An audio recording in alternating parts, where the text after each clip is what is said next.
Dougal and I thought that we would bring you to the Pentwater Cemetery for 3 reasons. Number 1, it is almost Halloween, so a lot of people think cemeteries are spooky. But as you can see on this beautiful fall day, it isn't. It's very far from spooky. In fact, it is very quiet and serene. The number 2 reason we brought you to the Pentwater Cemetery is because there are a lot of historical figures here that are related to 268 Park Street. So we wanted to bring you out to meet these folks.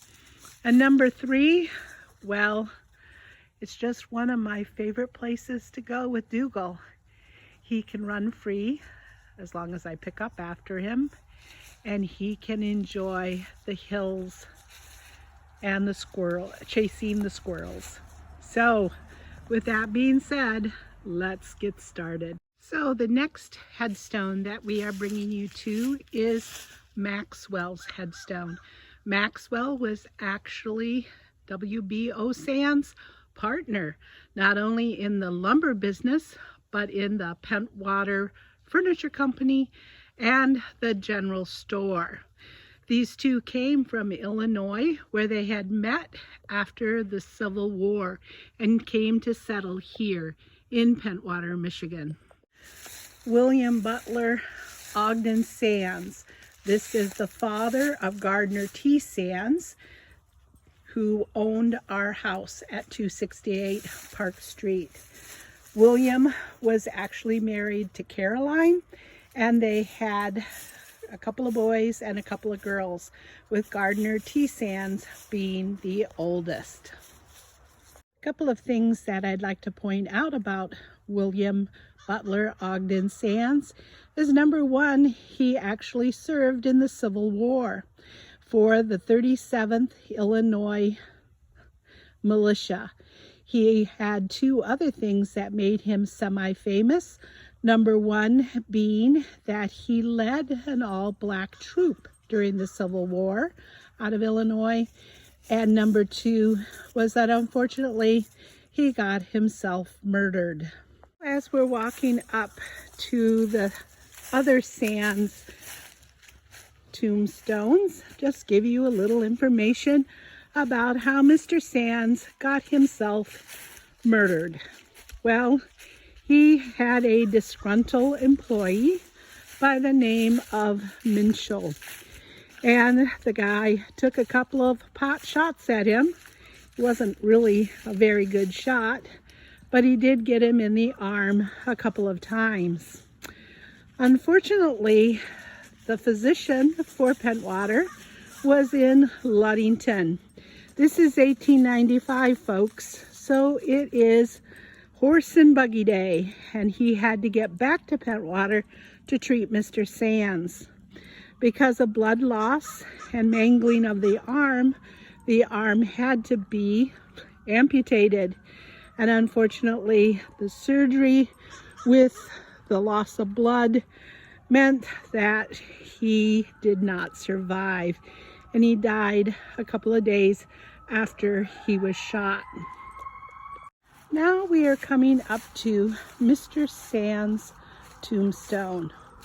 Mr. Gardner T. Sands, who is actually the groom that the house was built for at 268 Park Street. And they actually moved in 1894. Unfortunately, Mr. Sands had 3 children, and his oldest, Ogden, named after his father, was born in 1895 but died in 1907 from appendicitis. Gardner Trill Sands was the next to die in the family. He was born in 1868 and died in 1929. Unfortunately, he died just before the stock market crash.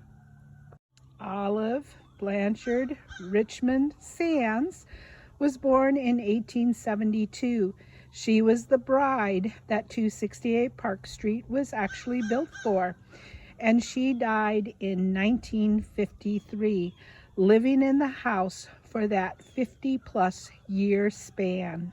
Phyllis S. Sands, the daughter of Gardner and Olive, was born in 1898. She was married to Wallace Woodlock in the 1900s, and he died in 1942. Mrs. Phyllis Woodlock actually raised her daughters as a school teacher and worked in the Grand Rapids area.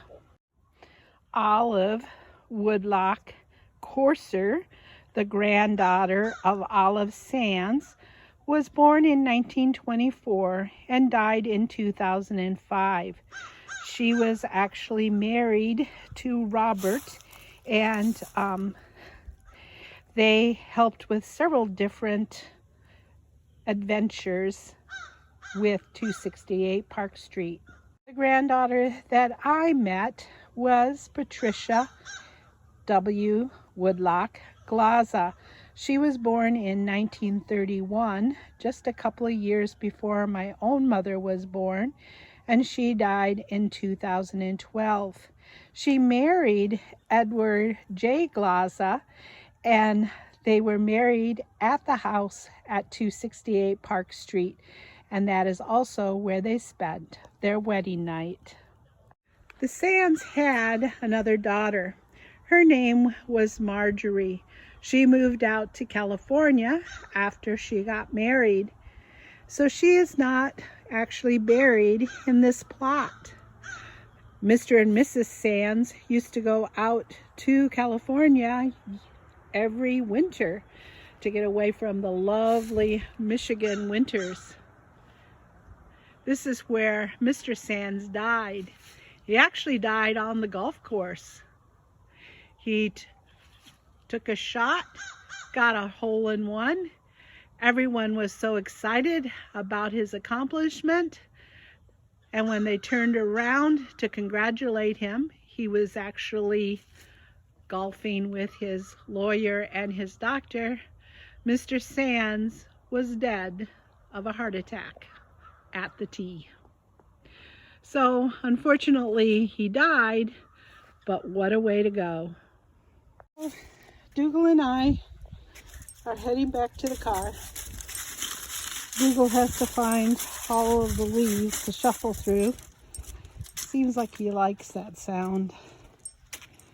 I hope you enjoyed a little bit of history related to the people who built and lived at 268 Park Street in the 18 to the 1950s, and even a couple of memories of the grandchildren of 268 Park Street. I hope if you like our content, you'll give us a thumbs up, or possibly subscribe, or give us a comment. And we'll see you in our next video. Have a happy Halloween.